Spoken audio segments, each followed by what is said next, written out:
Nick, make it sound good. Yeah, Nick, make us sound good. And if we sound bad, it's your fault. I agree. And now it's time for us to digest the lowest rung of pop culture so you don't have to. You're tuned in to the all new Culture Cast. This is the all new Culture Cast. I'm the Kiwi, And I'm Stacey. and we're back for a second night of OJ Simpson. Is he guilty? Is he innocent? And our first podcast discussed the confession book and just a little bit about OJ Simpson's life. We're here to continue on a couple, actually, a book and a movie. We didn't get to the movie in the first podcast, which the movie was the whole thing that triggered us to do another, to re-bring up OJ Simpson. I mean, I I don't know if you'd always call him relevant. I mean, he's still a name. You hear O.J. Simpson, and you know who everyone's talking about. Um, I guess it's still kind of relevant. I mean, he's known. Yeah. Yeah, I mean, I don't know that he's relevant anymore since it's been so long, and I mean, he's finally out of prison for his other things he was convicted of later, but I think that there still is an interest and a curiosity about this case, being as it is kind of an open-ended case still. Like, I'm sorry, I have to bring up the Ramses. It's a That case is not solved either. right. I'm And not stop discussing talking it. about the Ramses. I'm just name We might dropping talk the about them later. Ramses. Stop it. This is like the fifth time. Knock it off. We might talk about them another time. Save it. There's so many parallels. Okay. I know, but this is OJ. There's lots of things to talk about. OJ. He's an interesting fellow. He is so interesting. Um there's the documentary that ESPN put out. I think it was ESPN was original owners or creators of the documentary.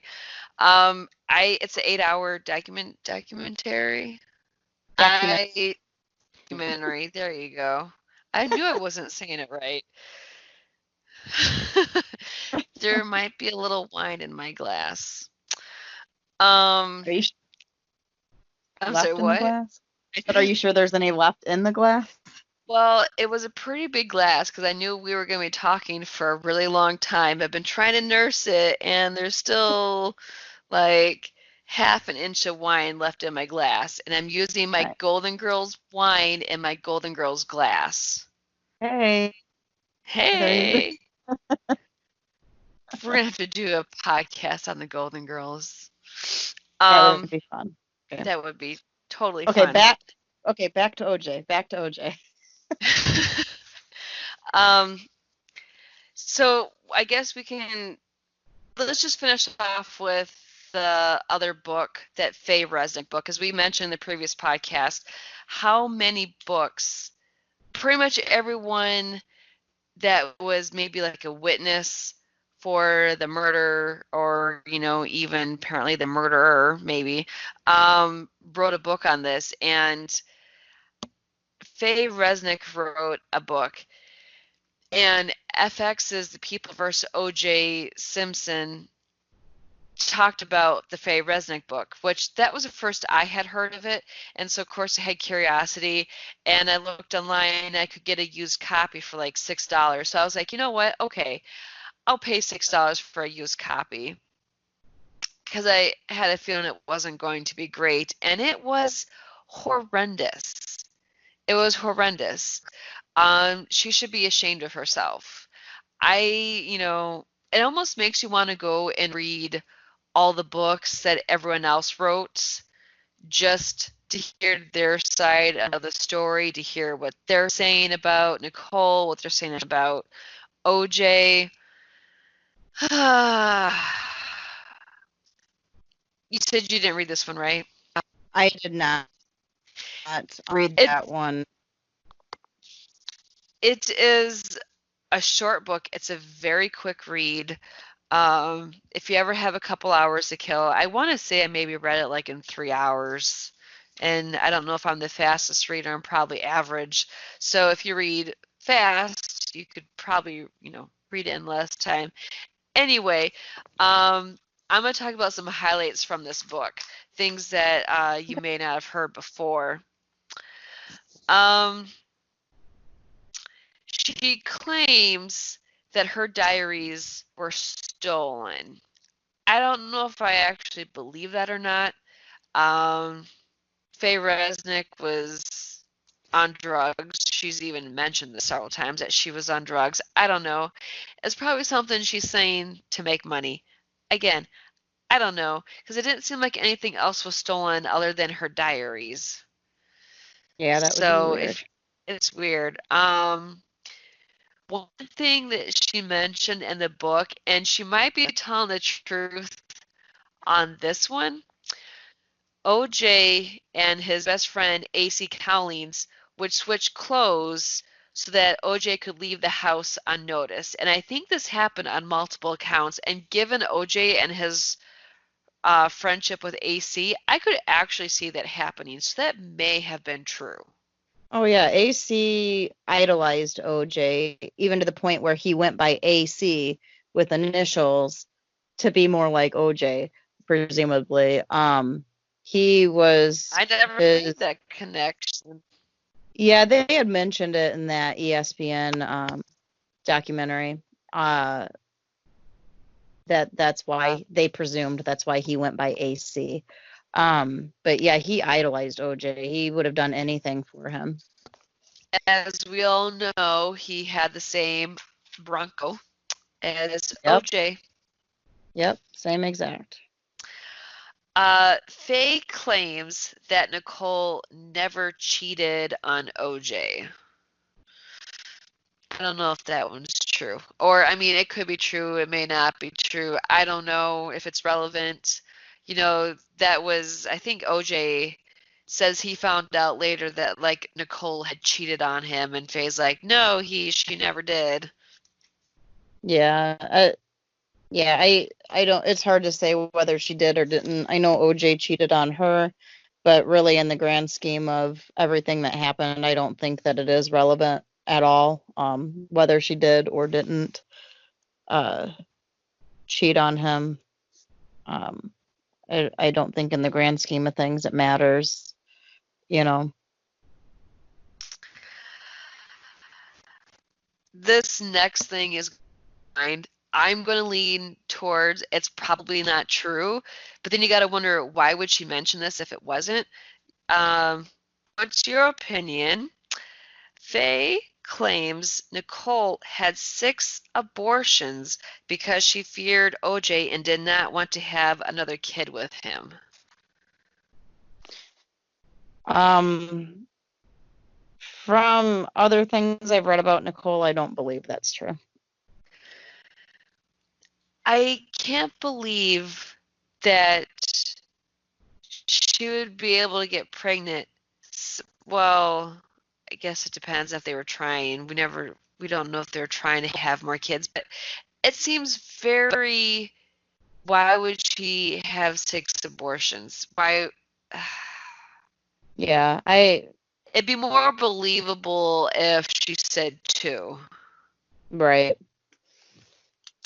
Yeah, if she said one or two, maybe three, but six, I don't know about that.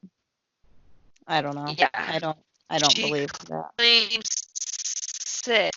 Uh, she claims that OJ was never around for his kids after the divorce.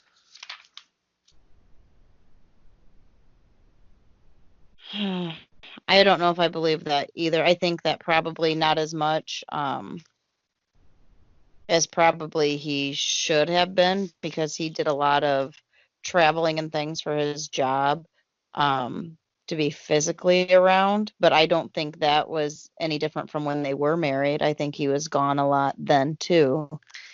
Yeah, Um, that because he was filming like a show, I think right before or during like the murder, and he had his hurts, and so he did talk about traveling a lot. So you're probably right that he probably wasn't gone any more than when they were actually together. Yeah. She says OJ hit Nicole so many times that she called 911 at least 30 times.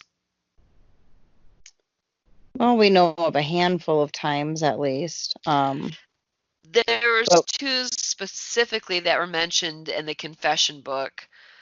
Um, Now, I couldn't find any evidence that there was that many phone calls. I'm hoping that it came up in the trial, but again, if you have an 11-month trial, you can't possibly say everything that's in, what happened in the 11 months. right. Um, yeah, I don't know. I just from what I've heard of her, I find it hard to honestly believe a lot of what she's saying. She's a drug addict. She's, you know, not a very credible individual by any account of anything I've read about her, even in anything or how she's portrayed in different things. I think that she might believe what she's saying to be true, but I don't know that I really take anything she said wholeheartedly. Especially the next note I wrote, which just drove me crazy. She talked like schoolgirls. She talked like they were 16 years old, and she would never say the word sex, but instead she would say the words oh, and she claims that Nicole would also use the same language, that she would want to do him or she would want to play with him. Now, keep in mind, I think, Nicole was about 30. Well, wait, she died, I think, when she was 34. I'm sorry. You're a woman at least in your late 20s, early 30s. You've been married, you've had children. If you can't say the word sex, I don't know if you should be having sex. Right, right. Yeah, I don't know, just like I said, I didn't read her book, but in everything that we've read and watched, and with any mention of her in it, the woman annoys me. And I know. she just seems like a terrible person and a horrible influence of anybody that's around her, and just not a good person in any sense of the word. She just seems like a junkie that just wants attention. Yeah, she claims also that OJ did cocaine once at a club when they were all together. That one could possibly be true. Although Yeah. I don't know if OJ, he's definitely not probably a hard drug addict if he No, does it occasionally. he Does took he? care. I don't think that he's a hardcore drug addict. I mean, like, he took care of himself, like, physically. Like, he was a very physically fit, very athletic individual, and I doubt very much as he loved himself, that he would be willing to do a lot of hard drugs. Um, she claims OJ said a few times that he would kill Nicole if she was with another man before August. And there was something specific that happened with August, but I can't remember what it was, and I didn't write it down. Um, I mean, that could just be her saying that to make it more believable that, yeah, he did it. Um, the movie mentions this too. She claims that her and Nicole had sex together one night. Because they thought OJ was watching, is what the movie portrayed it to be. Um, I don't know if that's what she says in her book or not, but And the I movie, don't it was, think that came up. I think it was like, oh, we're best friends, and then they started having sex, and I'm kind of like, eye roll. Like, if that really did happen, and I kind of have my doubts that it did, why would you? You're only saying that just so you can sell your book. That's the mhm, only reason. You have, that does not add to your I'm writing this book to help people, which that's what she claims she did. She was writing to help other people in domestic, relationships that like, oh, you need to get out of your relationship. Look what can happen. No, you just did it to sell a book and make money. yeah, Um, talk about yourself. okay. This next part was mentioned in the confession book as well, the tax fraud Yeah, that Nicole committed. that Nicole committed. Now, they both tell a different side to the story, but both tell a very similar story.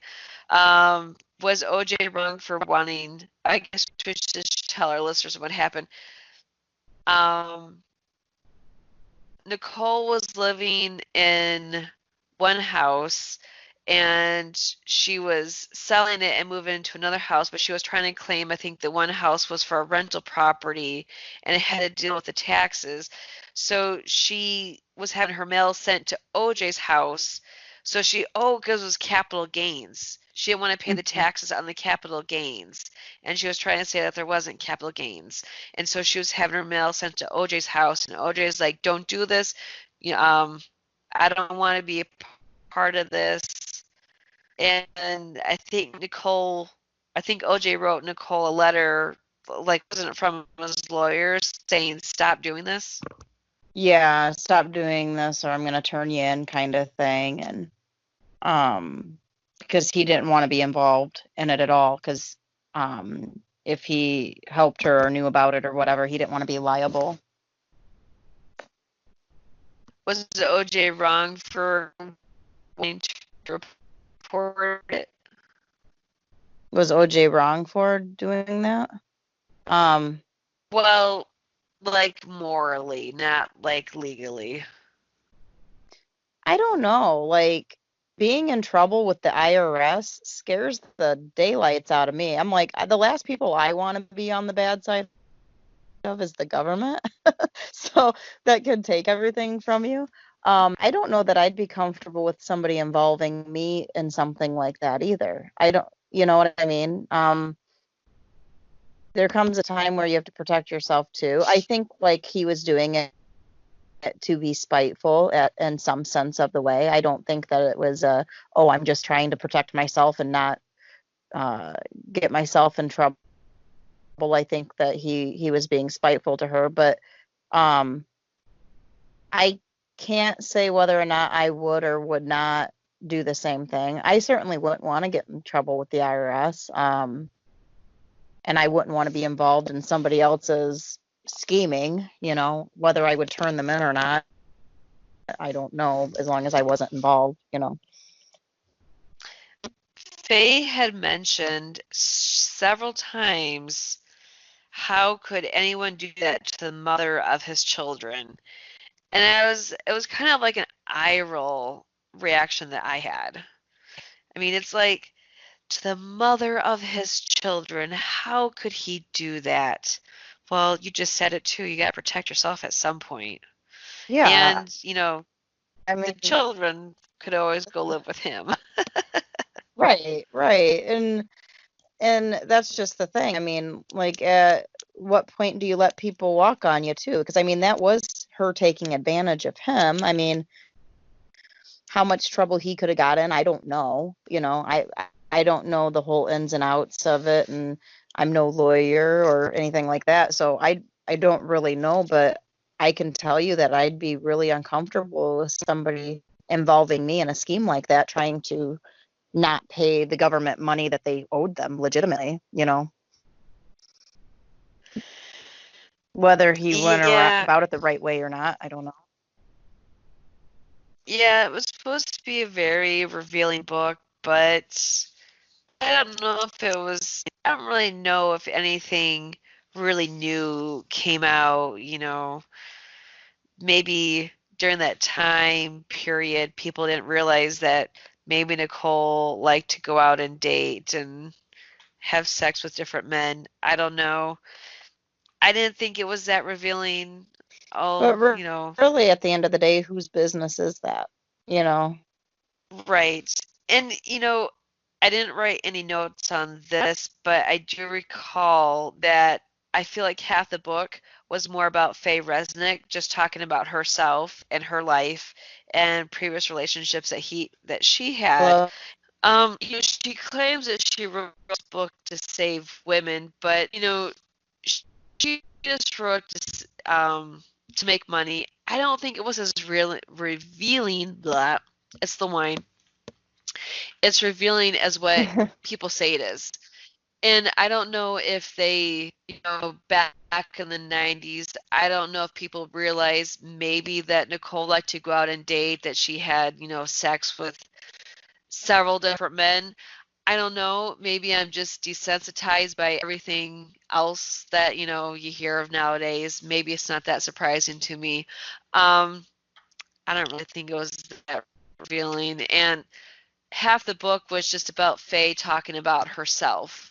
So if it's a book about your friend Nicole Brown Simpson, I don't really buy it.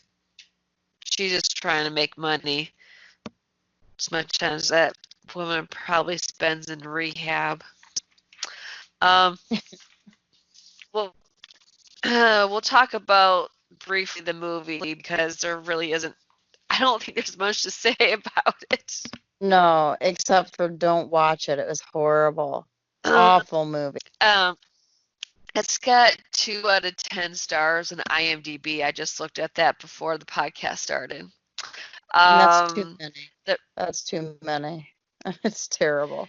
yeah, it's I think it was called The Murder of Nicole Simpson. Hmm. It stars Mina Savari and the Taryn Manning, which she doesn't have as big as role as what I thought she did. Shame on everyone for involved in this movie. Shame on them.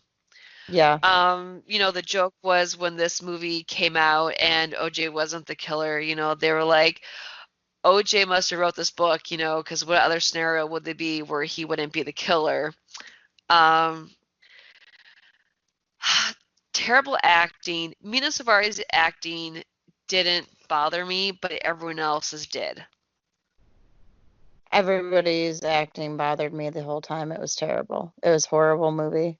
It was a waste of however long it was. I can't get that much of my life back. That it was just a terrible movie. I paid It's three like dollars for that movie. I won't get that $3 back.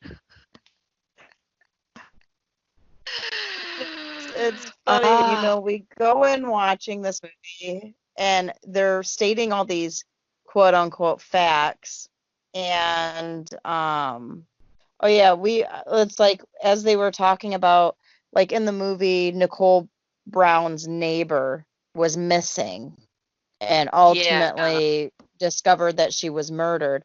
I looked up the name of that neighbor, like they never she didn't exist. Like they just made that up. That was there was nothing about that was true. And um yeah, it was a terrible movie. I don't even except for the fact that they had the main character named Nicole Brown Simpson, I have no idea what this had to do with anything. So that movie was No, let's just tell you how uh, they claim Charlie killed Charlie being the person that OJ mentioned in his confession book that had help with his murder. He claims Charlie did it. Charlie was the Casanova killer in this movie, which was rumored that maybe Nicole was killed by the Casanova killer. But like in this movie, they created murderers for the Casanova killer. So like Nicole Brown Simpson's neighbor never was actually killed in real life by the Casanova killer. And man, they do not paint Nicole very well in this movie. I mean, like, she meets this guy and then she has like sex with him. Was it like the same day or like pretty Yeah, he was a close to it? yeah, she hired it, like just invited this guy into her house that she'd never met to give an estimate about painting, and then she immediately has sex with him pretty much, and he's just a schizophrenic, crazy person, and yeah, just insane. And she spends part of the movie trying to escape him from stalking her, and it's weird. They kept using the same extras too. Yeah, at the I mall, remember like them like we just saw them. and they even were in the same clothes. It's like they just had these people walking back and forth in this mall setting. It's like, oh, please, this is terrible. It was very distracting from like you were supposed to feel like a tense thing where she's trying to get away from him, and it's like all you notice is it's like the same people walking past like over and over and over again. But I would not recommend the movie. It's really got nothing to do with anything. It paints Nicole out to be a really person that makes really terrible decisions all the time. Like she's not capable of making a good decision, kind of thing. And I just, Yeah. It I just don't ever need to watch it again. I'm good with it. So, yeah, viewers, if you want to see a terrible movie, sure, you can pay for it. I paid $3 to rent this movie. It was not worth the $3. I'm just letting you know ahead of time. I don't really recommend doing it unless you really want to watch a train wreck, which well, watching a train wreck might be more interesting. That sounded well, bad hearing it out loud, but you know what I mean. well, Bad. if you happen to be in quarantine, and out of work currently, spend a couple hours watching that mess. Go for it. Hi, Storm. Okay, let's move on to the last book. Okay. Whew.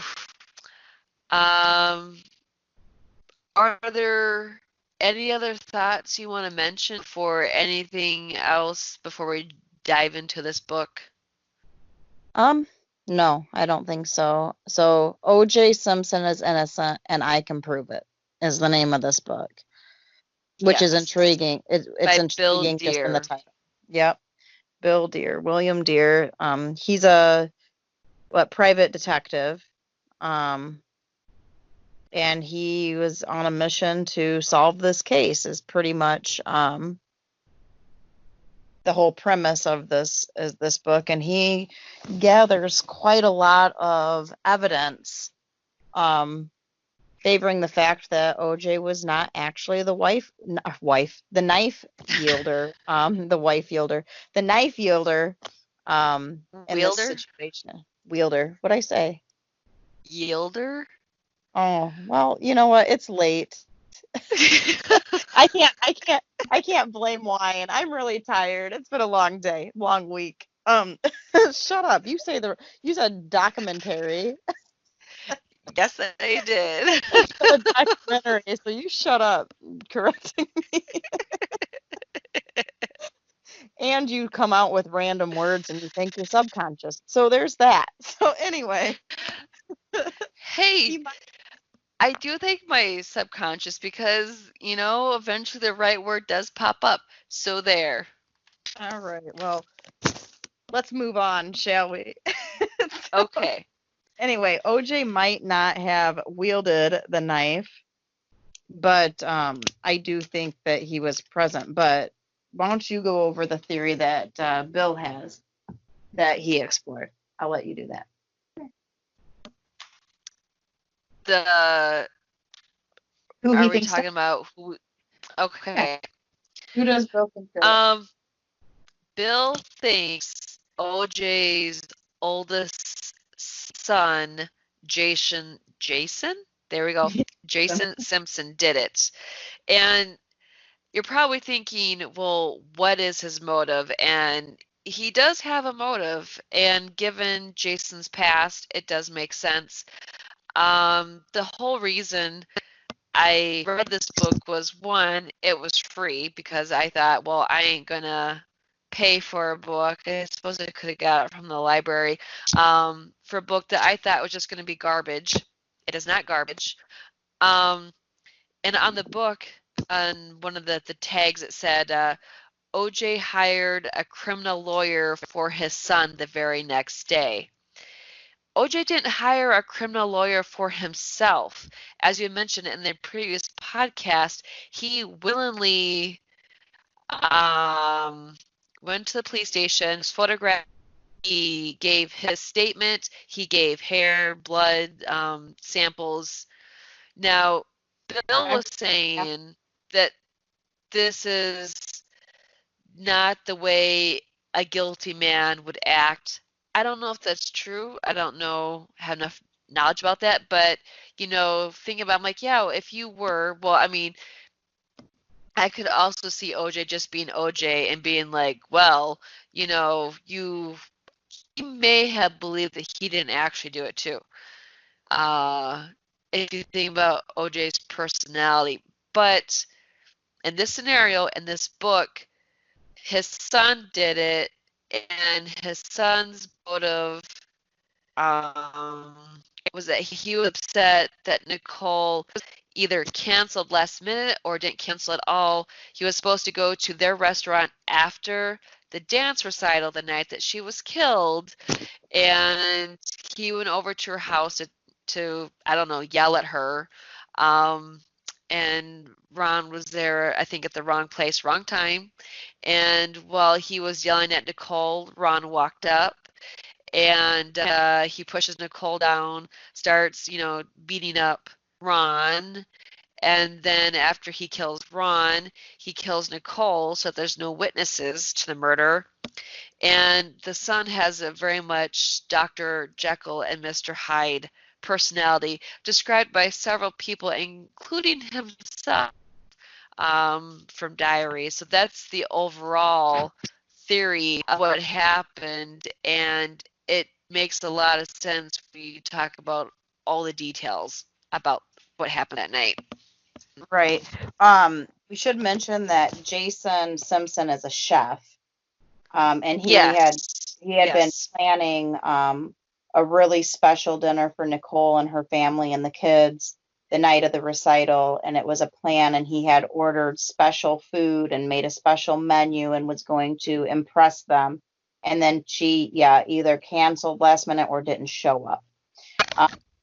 Jason has been diagnosed with a rage disorder.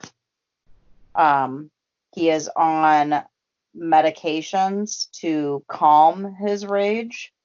He has had several girlfriends, which he's been quite abusive to. He chopped off the one girl's hair with the chef's knife. With a chef knife. And as a chef, too, he even admitted himself, as well as other people can attest to it, that chefs oftentimes, their knives that they have in the kitchen are their own personal knives. And he would take his knives to and from work with him. So he'd have his knives with him all the time. Having worked in a couple different restaurants, I can attest this is true. You'd always see chefs walking in with their chef's knives. It is something that they do carry with them. It's their tools of their trade, and that's their personal things. And the crazy thing about Jason is, he was on probation at the times of these murders for assaulting an old boss with a knife. He stabbed the guy with a knife and was on probation. Did he actually stab him, or did he attempt to stab him? I can't remember. I think he got a stab in there, a non-fatal, obviously, but I think he did I think the guy was wounded. I can double check on that, but I'm pretty sure he was wounded. But in any case, I mean, aggravated assault with a deadly weapon is what he was charged with and out on probation for at the time of these murders. He was known to fly off the handle, especially at women, if he felt disrespected. He tried to strangle a girlfriend. He just all around abusive. It seemed like he was either the greatest guy in the world or a complete nightmare. Um, and he was on Depakote, right? Depakote. Yeah, I believe that's the name of the drug that he was taking. And they expressed in that book too how that medication clearly states you are not to drink alcohol with it because it will pretty much render it useless. So, or, aggravate the rage disorder. And as we found out in that book, that Jason he drinks a lot to excess, a lot of liquor. Yeah, because he went through his trash and his recycling, Mhm. and he found the pill bottle and all the alcohol bottles, empty bottles. Yeah. This guy And, did his research. Just so you guys also are aware, this was like a 17-year-long research that it took. So it wasn't just something that he found out overnight. oh no, He put his work into it. oh yeah, he did interviews. He with a lot of people. Yeah, he did his research. He got, access to the public medical records. And Jason is an extremely unstable person. He's tried to commit suicide 3 times. He's violent. He flips on a hair trigger. Um, and what he thinks happened, as the Kiwi was saying, is he thinks that Jason left work and in a fit of rage that night, went to Nicole's house, and ultimately he hit her on the top of the head with the butt of a knife, which is proved like with her autopsy um, records that she did have deep bruising, like she was hit on the top of the head, which would have rendered her unconscious, which would have been when Ron Goldman and he would have got into the physical altercation, ultimately Ron being killed. But the police never questioned Jason. They never looked into him. They really ran with OJ because he had the cut on the hand, but it was proved, like OJ said, he got the cut on his hand not from, stabbing Nicole and Ron, but from when he was in Chicago and he dropped that glass in the hotel room and it cut his hand. And they did say that there was blood, OJ's blood, on broken glass in that Chicago hotel room. If anybody has an open mind about this case, it is worth reading. And ultimately a I game don't changer. even think you I don't even think you need an open mind, because I went in here reading the book thinking that I was still going to leave with the knowledge that OJ was guilty. And after several chapters, I did start to like, huh. And then by the end of the book, I was like, yeah, he's probably innocent. Right, of just the murders. But, it's believed that Right. OJ, went there afterwards to see what had happened when his son called him. But it is fair to mention that there were fingerprints found at that scene that did not belong to OJ. And Jason's were Yes. never tested. He was never It, tested. The inside of his Jeep was never tested. And Jason left his windows down during rainstorms starting after the murders, and he cut a chunk out of his center console. Um, he yes. did a lot of questionable behavior. The thing that also blew my mind too is that we all heard that there was blood found in the Bronco. We heard that there was blood found in OJ Simpson's house. We know the bloody glove. I can't remember how the bloody glove really factors into this scenario. Maybe planted by the LAPD, but the amount of blood, when you hear blood, you're assuming it's a lot of blood. I assumed it was a lot of blood. They said that there was like trace amounts of blood found in the Bronco, found in his house, found on the sock, which the sock is a whole nother story there. So these were rage killings. Ron Goldman was stabbed 20, 30-ish times. And with the amount of times that he was stabbed, the murderer would have been covered in blood, especially the way Nicole was killed with her throat slit. The murderer would have been covered in blood. They did not find any blood in OJ Simpson's shower drain. The pipes were disassembled and checked, and there was not one drop of blood found in that shower. No, or in any of his drains. They checked his sinks. They dismantled the man's home. The only thing that they found, was the glove out back behind Cato's guest house place by the air conditioner.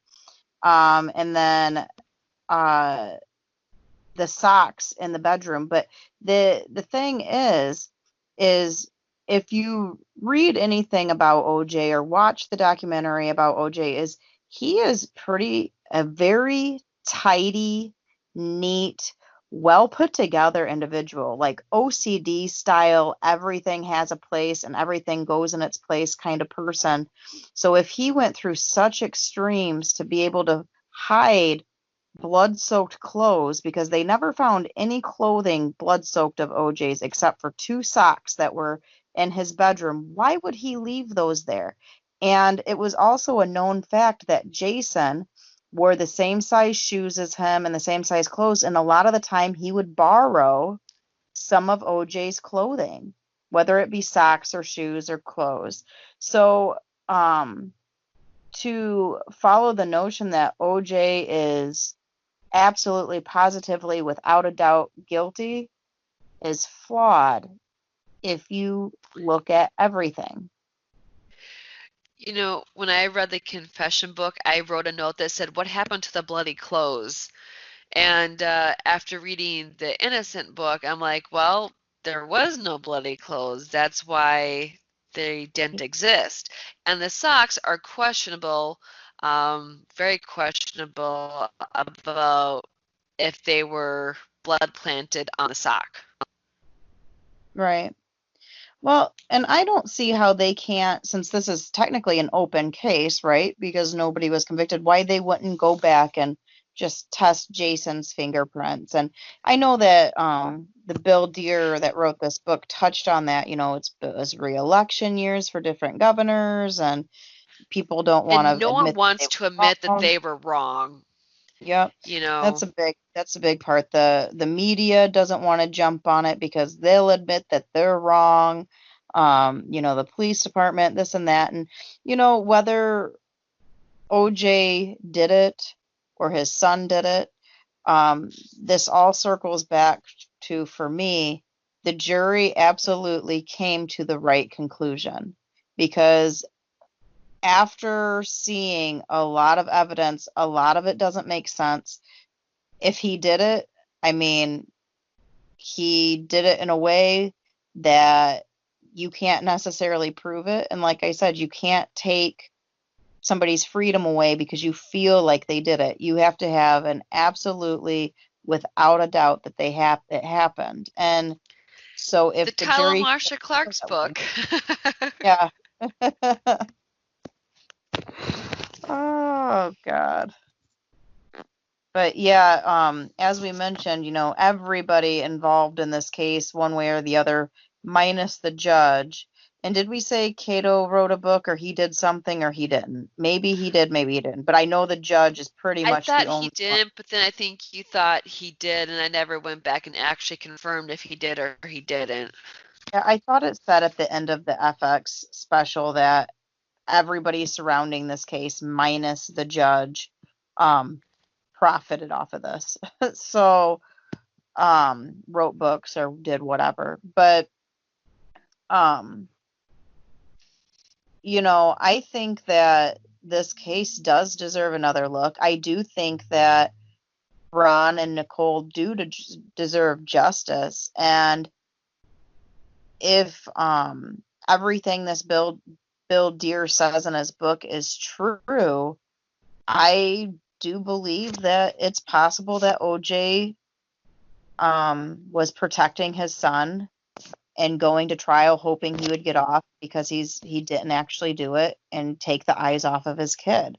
I think anybody wants to protect their kids, and um his son definitely had a lot of issues. He was in that area at the time. He would have had the motive, he would have had the means, and he definitely had the temperament to be able to do something like that.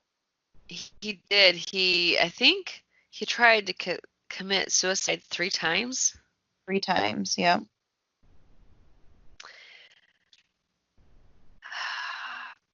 Now, when the book first starts out talking about OJ Simpson, he doesn't come out with any hard, concrete evidence that OJ Simpson is innocent, which that's why it took me a few chapters to get behind that. Oh man, maybe OJ actually is innocent.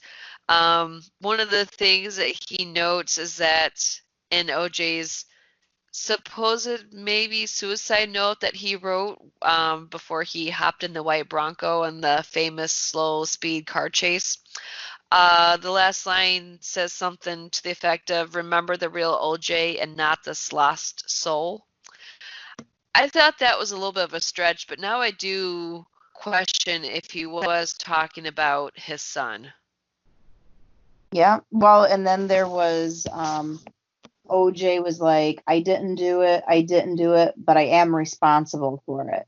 Like where Yeah, oh yeah, he kept saying like everyone keeps telling me I did or something, but yeah, you're right. He did say something to that effect. yep, good thing, I didn't do it, but I am responsible, meaning, maybe his son did do it and he's covering it up, and he he really didn't do it, but he feels responsible for it. I mean, I do believe wholeheartedly that OJ was at that crime scene. I do believe I wholeheartedly, do too. like after the fact, I do believe wholeheartedly when he boarded that plane to go to Chicago, he did already know that Nicole was dead. Um, saying that because he didn't ask that how she was killed, meaning that he was guilty. I do think he already knew that she was dead, and I think he did too. maybe that's why he didn't ask. But I don't think that proves guilt or innocence either way in an everyday situation. I don't believe it does. But OJ is guilty by association. He's accessory to the crime after the fact, I fully believe. But did he actually kill them? I'm not convinced. I'm not going to say I completely think he's innocent, but I'm not convinced he's guilty. I mean, there was scenarios where they talked where maybe OJ, helped restrain, one person while the other guy did like the stabbing or vice versa. Um, But where's the blood? I yeah, I know. I Yeah. think didn't they say that blood was found in OJ Simpson's shoes and like OJ had like thrown the shoes out of the limo on the way to the airport? Um, I have a feeling that Jason probably called his dad and described what he had just done, and OJ went to go see what had actually happened, and then, ran back to his house, and, then he had to catch the flight to Chicago. Um, yeah, the blood would have been on OJ Simpson's shoes for sure if he was at the murder scene with all that blood. Um, and I had never heard before this book that there was fingerprints at the scene that didn't match OJ Simpson. And didn't they say there were skin cells underneath The thing. Nicole's Yep. nails that didn't match OJ Simpson too? Yep. And the fact that we mentioned earlier that Ron Goldman had bruised and swollen fists, um, and which would suggest he got some pretty decent shots in on his attacker before he succumbed to his wounds. And like you said earlier, OJ did not have a mark on him aside from his cut on his hand. He had one little cut on his hand, and that was it.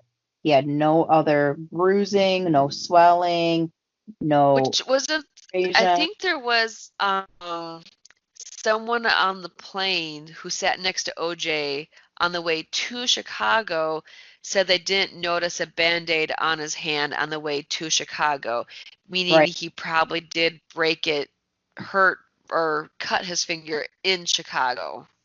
Yep, like stated. Um, There was blood on the glass that he had dropped in Chicago.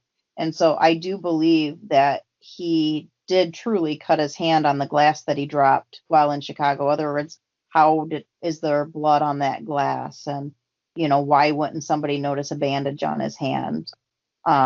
Because I'm sure they were paying very close attention to him because it was OJ Simpson. Um, he was in movies and commercials, and he was a football star. He was a commentator. I mean, he was all over the place. Um, and anybody that took notice that it was OJ Simpson would have surely noticed that he had his hand all bandaged up because it was cut. You would think. you would think. Along with finding 2 sets of the fingerprints at the scene, there was also 2 bloody footprints. Right. And that would make sense that the only thing they found of OJ's that had blood on it was the shoes. Right, but they did say how his son did borrow his clothing, including shoes, gloves, clothes, all those different things. He wore the same size as OJ. Yes, but OJ threw his shoes from the limo. They think, right? They think. Yeah, Yeah. that's not a proven fact.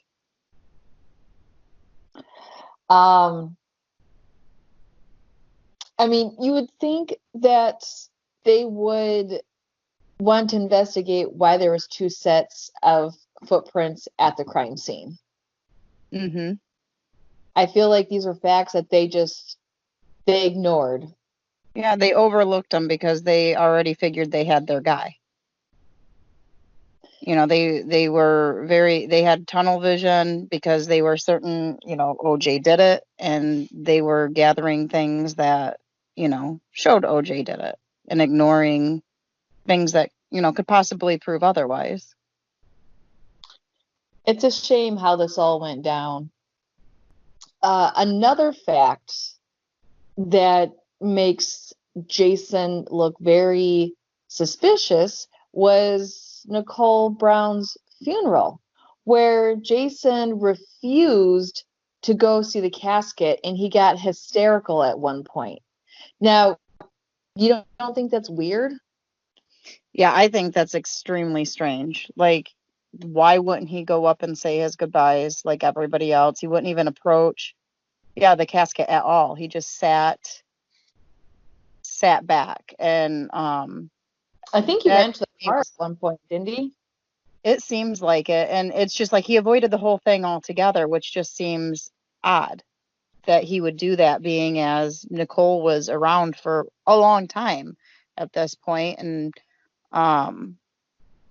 for him to literally refuse to see her, is odd.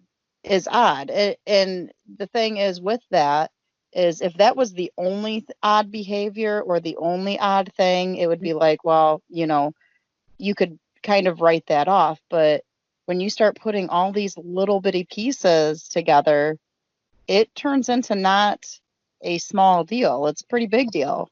And it makes him look more and more suspicious all the time. We've said it before, and, I'll say it again. It's like everything individually may not seem like a red flag, but like when you stack them all on top of each other, it's like, oh my God, what was the LAPD doing? Yeah, yeah, exactly. It's like it's a puzzle piece. And every time you turn over a puzzle piece, he's looking more and more guilty. And yeah, I think the police were just so sure that it was OJ and so sure, that they had their guy that they weren't willing to look at anything else. And if they found something that didn't point directly at OJ, it's like they just completely ignored it. Ah,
You know, OJ in his confession book at least does note that possibility for, Nicole being killed was drugs, which they did note that Ron's roommate was killed in a drug-related death, Mhm. and Ron filed for bankruptcy November 10th, 1992, with over $12,000 in credit card debt.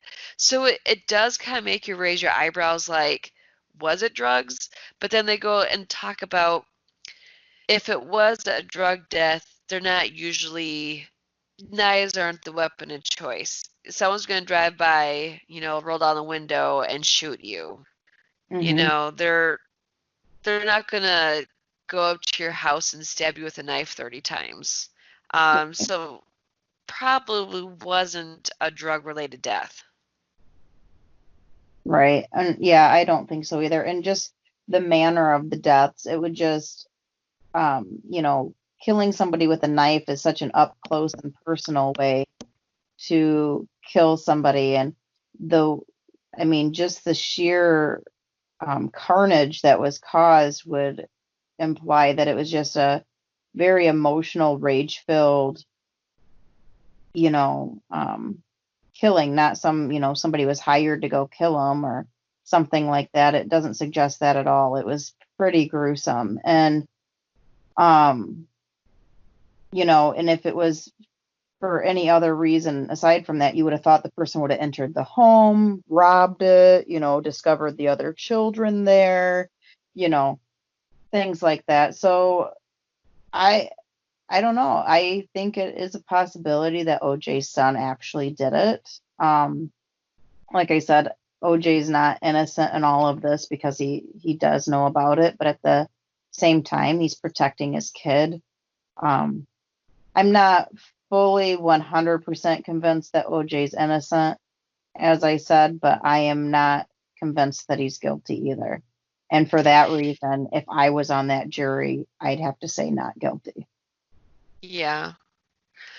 And like there's so many things like you read this book and you're like you find out that nobody checked Jason's alibi. No, Apparently one person did try, but Jason was uncooperative. Shocker.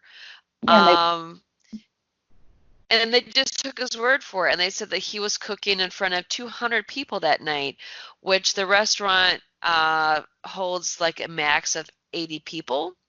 Yeah, 80 And people. Yeah. and his time card, it's like an electric punch. And so the time card that he submitted for that week, his punch for the evening was handwritten, meaning he had to like erase the time of his punch because I'm sure his punch had enough time for him to go over there and commit the murders. He had to handwrite his punch in later so it looked like he didn't have time to actually commit the murders because it was on a Sunday night. And, usually he's a sous chef. It's a Sunday night. He was going to be the executive chef. Um, and Nicole broke his heart. Yeah. And she also noted one time that she either knew for sure or she thought she saw Jason spying on her, Yeah. just like OJ. Yep. Yep. Yeah, this case, like we talked about before, has so many twists and turns and so many people involved. And the thing is too, with everybody involved writing books or profiting off of one something or another, because of all that, it's like we will never know the truth. People not wanting to admit they were wrong, and people profiting, and people have too much to gain for the truth to ever come out. And um, you know, I would love to know what actually happened. I would love to know what actually happened. But Just like the Ramses. hey, shut up. I knew you're gonna say that. But yeah, just like Ramsey. But before you give your final thoughts, so I do have to mention the sock because the sock is really mind-boggling that the person who drew OJ Simpson's blood said he drew 8 milliliters. But then later, when they checked his blood, there was only 6.5 milliliters, meaning a milliliter and a half was missing. Now they said, well, maybe he didn't actually draw 8 millimeters, but this guy had been drawing blood for years and years and years and years. He was a pro. And if he said he drew 8 milliliters, he probably really did take 8 milliliters.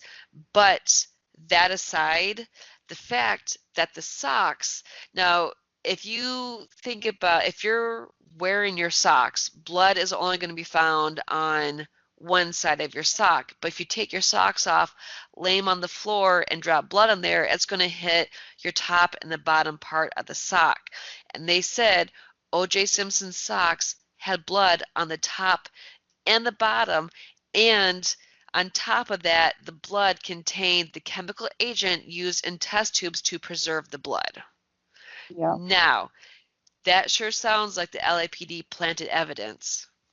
Right, and it does. It makes it very suspect, and not credible evidence proving that OJ actually took those socks. And like I said before too, the guy was immaculate. Why would he leave his socks like that? And the fact that many experts have stated the murderer here would be covered in blood from head to toe, from head to toe. So if he would have gotten into his Bronco and drove home after slaughtering these people, there would have been blood on the brake pedal, the ignition, on the seat, on the shifter, on everything, not just a little bit of blood on the door handle going into the Bronco and what, like a drop of blood inside. It was ridiculous. It was such a minuscule amount of blood that you could barely see it.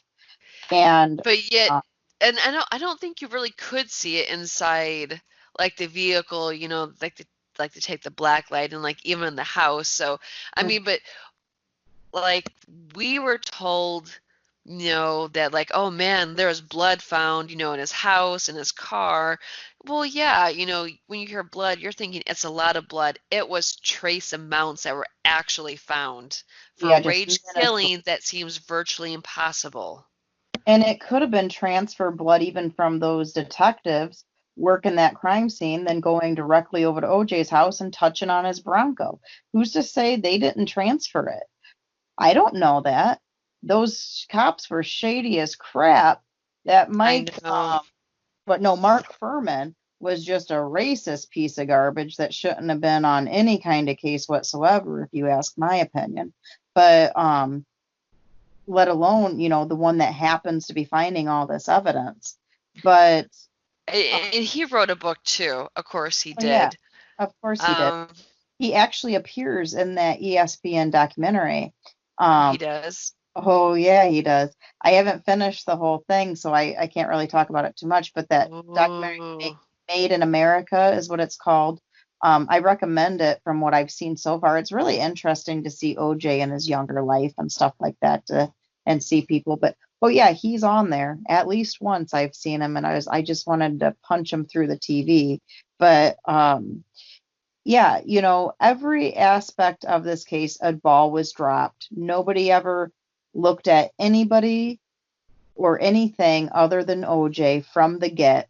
And because of that, this case is not solved. It's still open. If OJ is truly guilty, if they would have slowed down and actually done proper police work and done their homework, I'm sure that conviction would have been different, or that verdict would have been different. But they were quick to jump to conclusions. They became tunnel visioned. It was OJ from the start. That was their man. That's who they wanted to be guilty and felt were guilty. And they were going to do whatever they needed to do to quote unquote prove that. Which, as we all know, at the end of the day, they failed because he walked. But I mean, his life was ruined. I mean, it's not like OJ's living a glorious, happy life right now. He's, I'm sure, miserable as hell.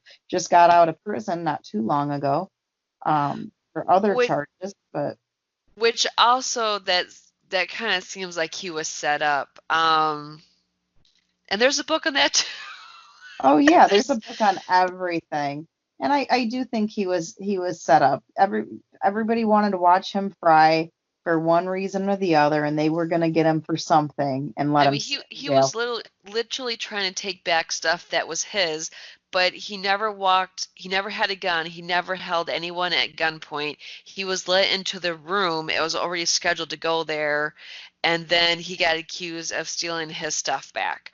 Yeah. So, they were just trying to convict him because they couldn't convict him for murder. I mean, it was just a setup, that's all it was.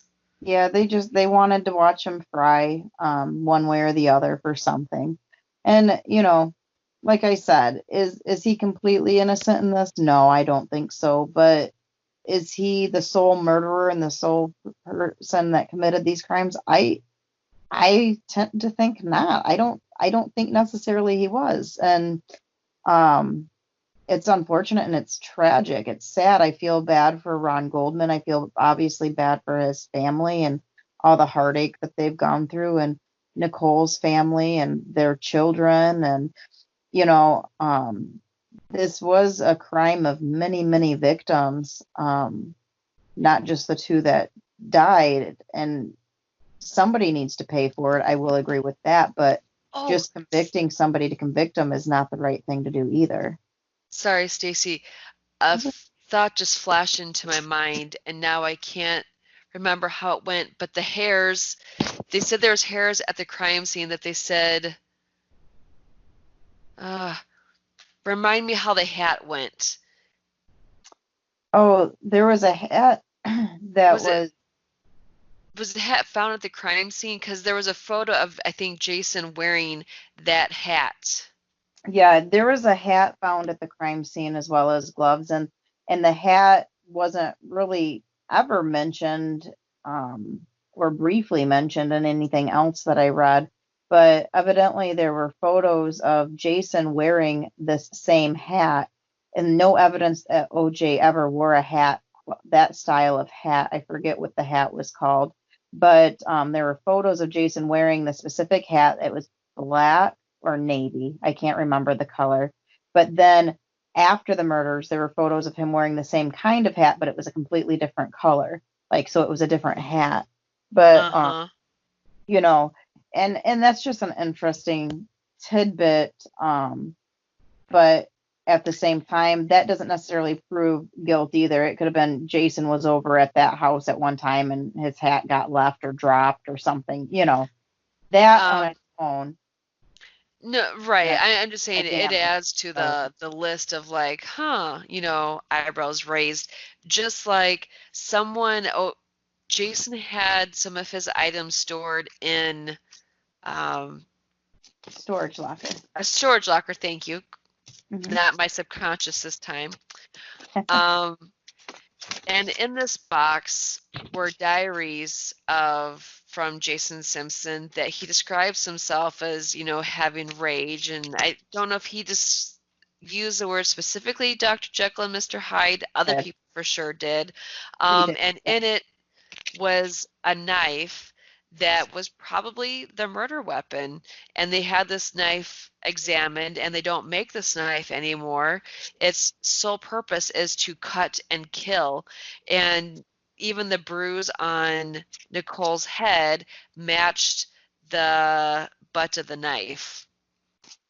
Yeah, and we should mention the reason that this property came into possession of somebody else is Jason had it in a storage locker and then failed to pay on that storage locker because he's an alcoholic and a drug addict and everything like that, and doesn't have a whole lot of money, evidently, from what we gather from this book. And OJ kind of cut him off on money, which I could understand in some senses for that, but in any case, he lost possession of this storage locker and it went up for auction.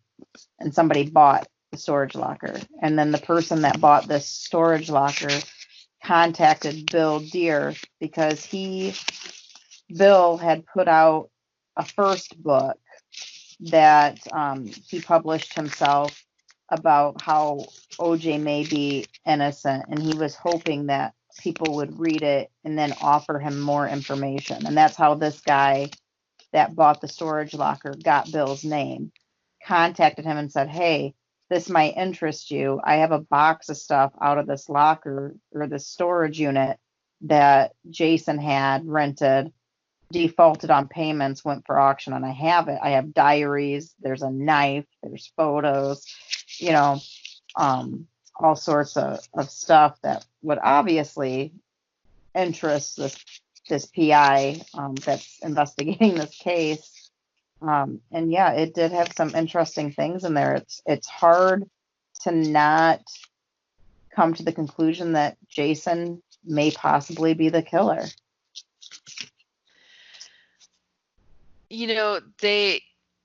The Bill Deere does come into possession later on, the Jeep that was used by Jason, and they had it examined, but they couldn't find any evidence of blood. And keep in mind, remember that Jason kept that window open. Yeah, and he came in during the rain. Yeah, and he came in possession of it 9 years later. And there was 9 spots in that Jeep that lit up the luminol, but because of the age, because of the deterioration, because of all that, it wasn't viable to test to prove anything. But it is thought, like, why would he keep windows open during rainstorms and then go roll them up after to keep, to make like a humid environment inside of his car? And he cut out a piece down into the foam of the center console. Like, why would he cut a chunk out of the center console unless it had blood on it or something like that? But that's all, it's all speculation and things like that, but it does make you think about it. Is there anything more specifically you want to mention about why Jason is the main suspect? Not that I can think of. I mean, the book is, I'll tell you what, usually I read when I'm on the train, and I can usually finish a book in about a week. It took me, I don't remember how many days, but I think it was close to actually 2 weeks for me to read this on the train ride there and back. So the book is definitely bigger than a confession book. So that just goes to show you all the work that Bill Deere did put into this book. I'm sorry, go ahead. No, just trying to prove his point that, OJ probably wasn't the one wielding the knife, that Jason was the one who did it. Apparently he did make a documentary on it, and it did not, the book on Amazon has 5 stars. The documentary got like 3 stars, so I don't know what the difference is between the two. Documentary. Documentary. It's like really late. Leave me alone. Uh-huh. That's my excuse. You can't use that one. Yeah, I think probably because in order to get all the information that's in the book, I mean, the book is like 60 some chapters. It's huge.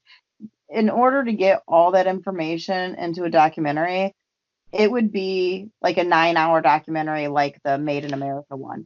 Well, And I it's not think a short one. I think it is like a 6-part series or something. Is it? I So, thought it was only a few hours long. I oh, guess not. well, I don't now know. I'm not sure either. Because I thought when I saw it on Amazon, it was like 6 parts or something like that, but don't trust my memory now. Yeah, I don't know either, I guess. And I don't know when that actually came out either, because like you said earlier, there was a first printing of this book. Once it came out, someone told him about the stuff in the storage unit, so that was added into this too. So the first book didn't mention the knife that he had in the box, for Right. sure. But anyway, okay, so you walk out of this. Do you think that after reading everything, do you think the jury made the right decision then on OJ? I mean, I guess yes. I'm not thrilled. I mean, he's still guilty of at least covering up. He had to have been at the crime scene, but was That's he not the what he was on one? trial for. I know. No, I don't think. Yes, he he should have been innocent in the murder trial. Right. I agree with the jury's verdict, but I don't agree with their reasoning. I don't think that they came to that conclusion for the right reasons. But Yes. ultimately they made the right decision, but for the wrong reasons. But yeah, I mean, he was on trial for the actual murders. So in that aspect, no. But I do think he's guilty by association, but I do think that they reached the correct verdict. Yeah, I found it on Amazon. It is 6 parts, and it looks like each episode is about 40 minutes. So I don't know, and it came out in 2017, and it's got 3 out of 5 stars, 18 reviews. 6 40-minute episodes, is what is that? 4 hours. So yeah, that'd be 4 hours. That's not long enough for as long as that book was. They can't possibly have all the information in there. Not enough. Which is probably why its rating is so low. If somebody's read the book, the documentary would probably be disappointing with it only being that long. While that's a long documentary, I'm not saying that. It's just not that's not long enough for all the information that was in that book. Yeah, if you really are curious about the whole OJ thing, I would just read the book and not the documentary. That was intense. Yeah, it's kind of a wild ride going through all that stuff and having your mind get changed like that. It's wild. I mean, like every day I'd get off the train and I'd come home. Hey, Nick, you're not going to believe what I just read in this book. So here he is editing the podcast, and he's going to be listening to it all over again.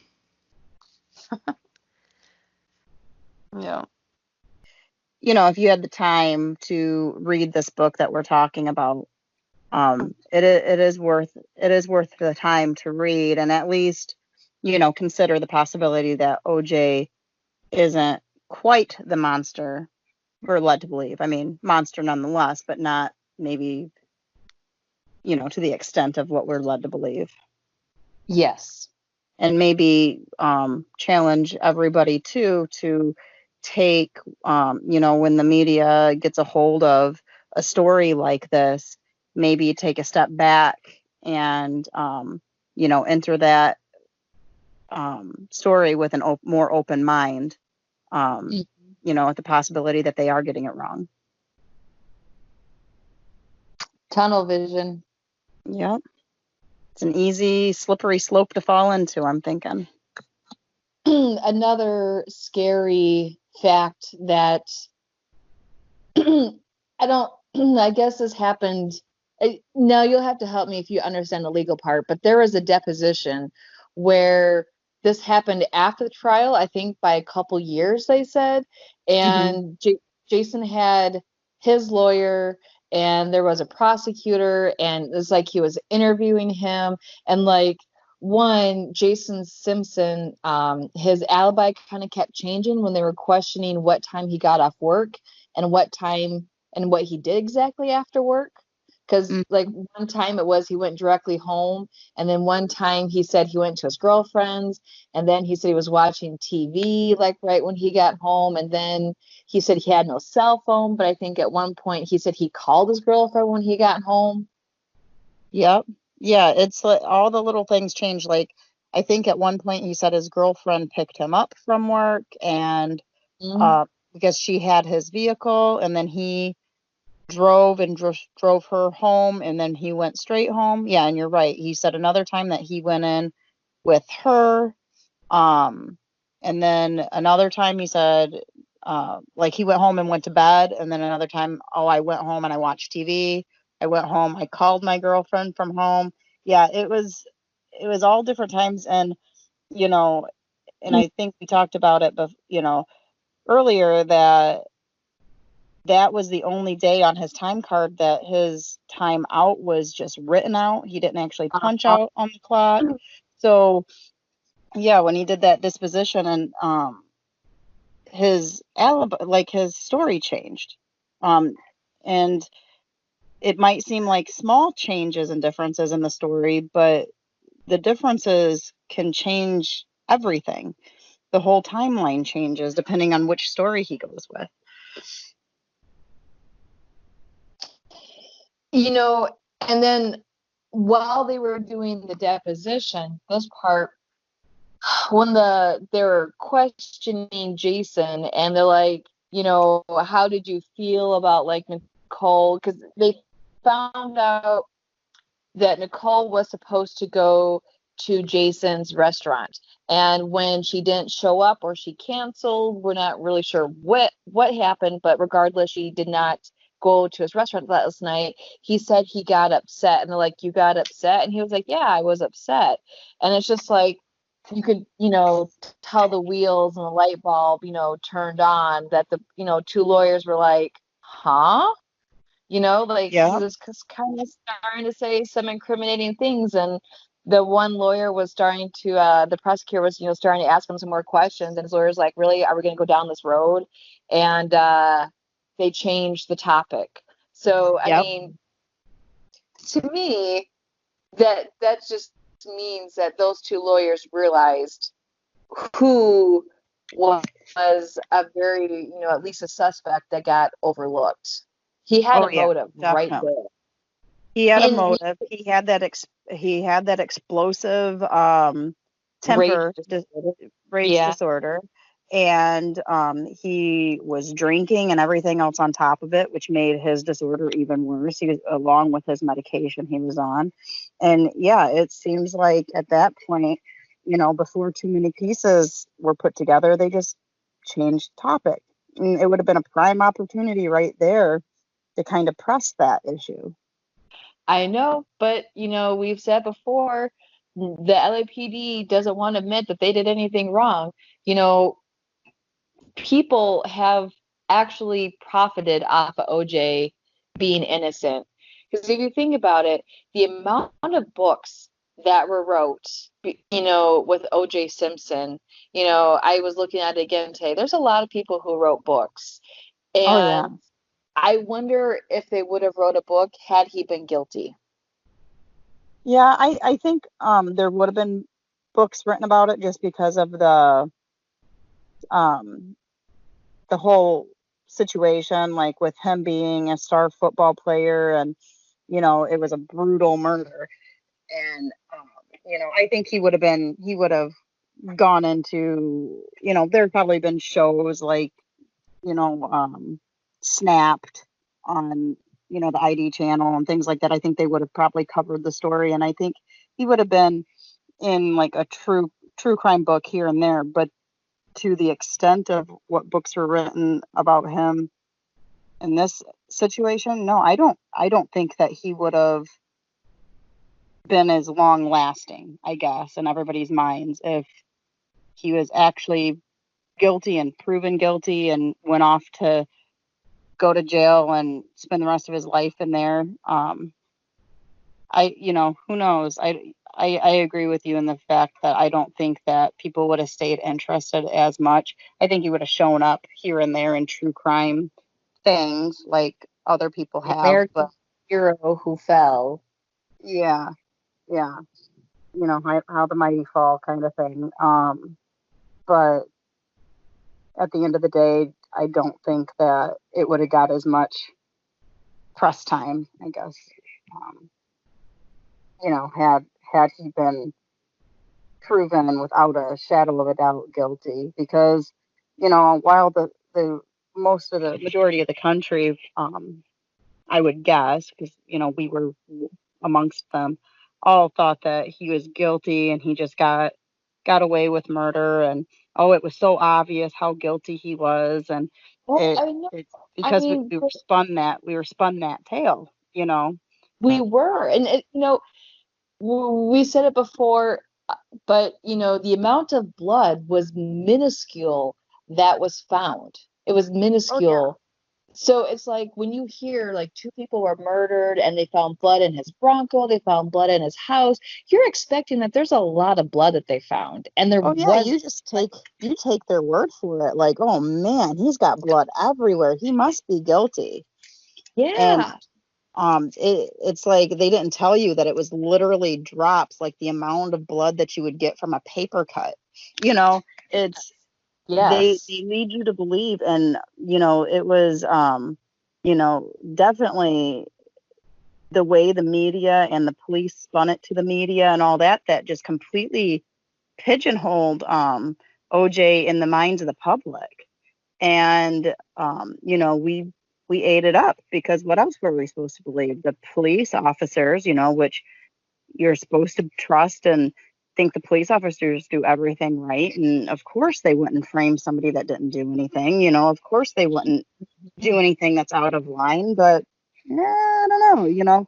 It it it makes you question, and it makes you think about, in me anyway, think about when you hear about a crime on TV going, well, is that person actually completely 100% guilty?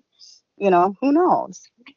It was a different, I think, podcast where we talked about capital punishment Hmm. and how we're not really for the death penalty anymore just because there's too much, like OJ, if he would have been, I guess he, officially he's innocent and it sounds like he's innocent, but you hear stories about men who have been in prison 30 years, and they finally released them from prison because DNA evidence came forward or something else, other evidence, and they're Hmm. released, and it's like, man, you could have executed that guy. Yeah, yeah. How many people have avoided execution at the last hour? It's crazy to think about it. And um, capital punishment, I used to be a strong supporter of. Definitely, like, why keep, a horrendous murderer or rapist or whatever alive? Just do away with them and be done with it. But, if you put to death one innocent person, it's not worth it. It's just, the system's broken at that point, and there's too much gray area to go executing people, and you just can't. You can't. And that's you know, like there's a movie, not about OJ, but it's I think what is it? Something Gale. It's the Kevin Spacey, I believe, is the person that's in it. Anyway, it's about a guy that, you know, sets himself up to be put to death just to prove a point, kind of thing. It's a good movie. You should look into it. But it's yeah, and but it's the same like thing. high school. What's that? Did that movie come out when you were in high school? I know. I think so. They're like she swallowed the key, right? Yeah. Yep. Mm-hmm. Yep. Yeah. But anyway, I don't mean to get completely off topic, but I mean it's the same thing, you know. Yeah, if he would have been tried and all that, and but then it's like you wonder too, like in civil court if he should have been found guilty of that. But as we said before, I mean he's no innocent bystander. Like it's not like he had you know, nothing to do with anything. But I think now after all that he had knowledge after the fact. Yeah, we're not disputing that he's not a terrible person, because he is. He's still a wife beater. Yeah. You know, he's not somebody I'd leave my kids alone with. Well, no, he's definitely a terrible person, but not terrible enough that he killed his ex-wife and another man. Right. I don't believe he did.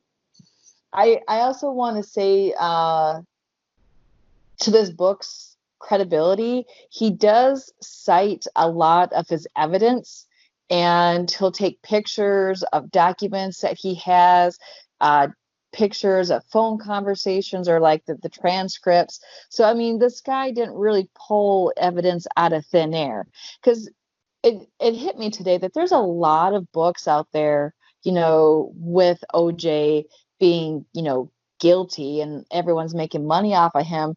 But I have to wonder if anyone that wrote a book that said OJ was guilty, if they've read Bill Deer's book. And I'd want to know what their rebuttal is to his book, because he's got some pretty damning evidence against Jason. Yeah. Well, and enough evidence and enough oddities to at least bring doubt in OJ's guilt. And really, when, like we said before, you know, when you're talking about taking somebody's freedom away, you better know damn well sure that they are guilty of what you're saying they're guilty of. And after, you know, reading Bill's book, and he dives into like the actual little details that, you know, we didn't hear about before, or where it can be explained another way, and the evidence that we have heard before, it does bring a lot of doubt, whether OJ, you know, was the one that actually killed Nicole and Ron Goldman. Sorry, forgot his name for a second. Ron Goldman. But yeah, like I said, I think, you know, like we said, we pretty much believed that OJ was guilty going into this, and we're going to review his confession book, and you know, let's talk about how horrible he is, and how could he kill these two people, and then, you know, write a book about it, and, you know, going into it like that, and then completely getting blown away with this book. I really didn't see it coming at the beginning of this, you know, but I know. I mean, if the book had it been for free, I wouldn't have read it. But, you know, it was free, and I'm like, sure, I'll bite, because, you know, like we said earlier, you know, they made it sound like he was covered in blood. You know, there was DNA evidence found at his house, you know, the glove, the Bronco. It's just like they all told us he was guilty, and we believed it. And, you know, here someone did, you know, a 17-year investigation, and, you know, he's pretty much disproved everything that we've been told. Yeah, well, and too, a notable thing to point out too is during the 17-year investigation too, it's like people didn't want to talk to him. It's like they acted like he was getting too close to something. They just wanted, you know, they didn't want him to locate different documents. Yeah, the psychiatrist. I can't remember if we've talked about a lot of stuff, so I can't remember if we talked about the psychiatrist earlier, how he tried to talk to Jason's psychiatrist, who apparently the whole family had seen, and did he shred documents or something? Yeah, he shredded documents and got rid of it, and it's like it begs the question of like why would you do that if if OJ was completely guilty, like they would lead you to believe, why would you destroy things, and why wouldn't you be pretty forthcoming with all the evidence? Like, yep, here, obviously he's guilty. We found this, he's, this blood and all this, but they were all very, hush hush about stuff and not wanting for him to be digging around. And it was interesting to hear what he actually even went through when he was doing the investigation. Yeah, and some of the means was a little I don't want to say shady, but he kind of deceived a few people sometimes, to get them to talk or to gather information about like his medical files.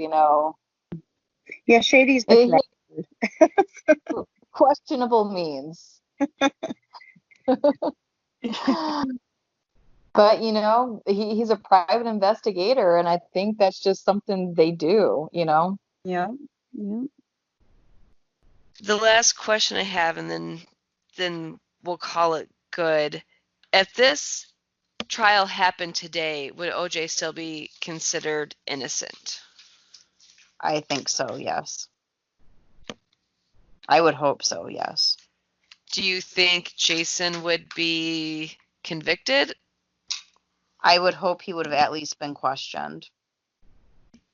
But with all like the forensics and stuff and where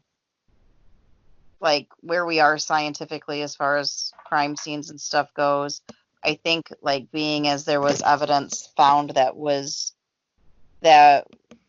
didn't belong to OJ and stuff, I think that would have forced them to look elsewhere instead of ignoring it. I hope,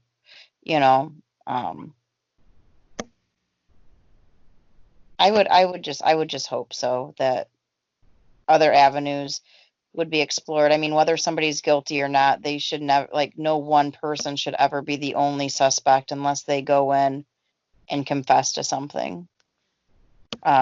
Nobody should be railroaded, and nobody surely in something so important should get tunnel vision when you're talking about taking somebody's freedoms and life away. Mm-hmm. At some point, I don't know when, because I don't know when this episode is going to air. The coronavirus is going on right now, and I'm working, and you're working, and Nick has to watch the kids during the day and then work at night. So I don't know when everyone will be listening to this podcast, but that's at the height of what's going on right now during the filming of this. And I, at some point, will read Marcia Clark's book, and maybe even Mark Furman's. I'll probably get them from the library because I don't really want to pay for them, considering I don't think OJ is actually guilty now. But I'm curious what their rebuttal is. And, now that those books came out before Bill Deer's book, so I'm curious if Marcia Clark or Mark Furman, have read Bill Deer's book and what their thoughts are on it. Right. Well, anybody that, being as Jason was never explored or questioned or anything, people that would say that it's impossible and not possibility, it's like that's not fair. So I think that, like I said, there does take a little bit of needing to be a little open-minded when it comes to that and not being so tunnel visioned like they were back in the 90s with this. They would all have to admit that they were wrong, and this trial cost millions of dollars. Yeah. And, Bill Deere has submitted his request many times with his new evidence to open the case, go back to it, and he keeps getting denied. And he's been told that he has not presented any new evidence that they didn't already know, which is impossible because Jason is clearly the main suspect, and he was never even a suspect in the first one trial. Right. So, well, this would have so many repercussions if it came out that OJ was actually innocent, because it's like, then would the Goldmans get sued by OJ for all the money that he lost to them? And I mean, it would be a trickle down effect. To have somebody wrongfully convicted in the public eye and to suffer because of it and in civil court and all that, there'd be a lot of people having to admit they were wrong if it ever came out that he was actually innocent and officially pushed as that. So who knows if we'll ever really know what happened. I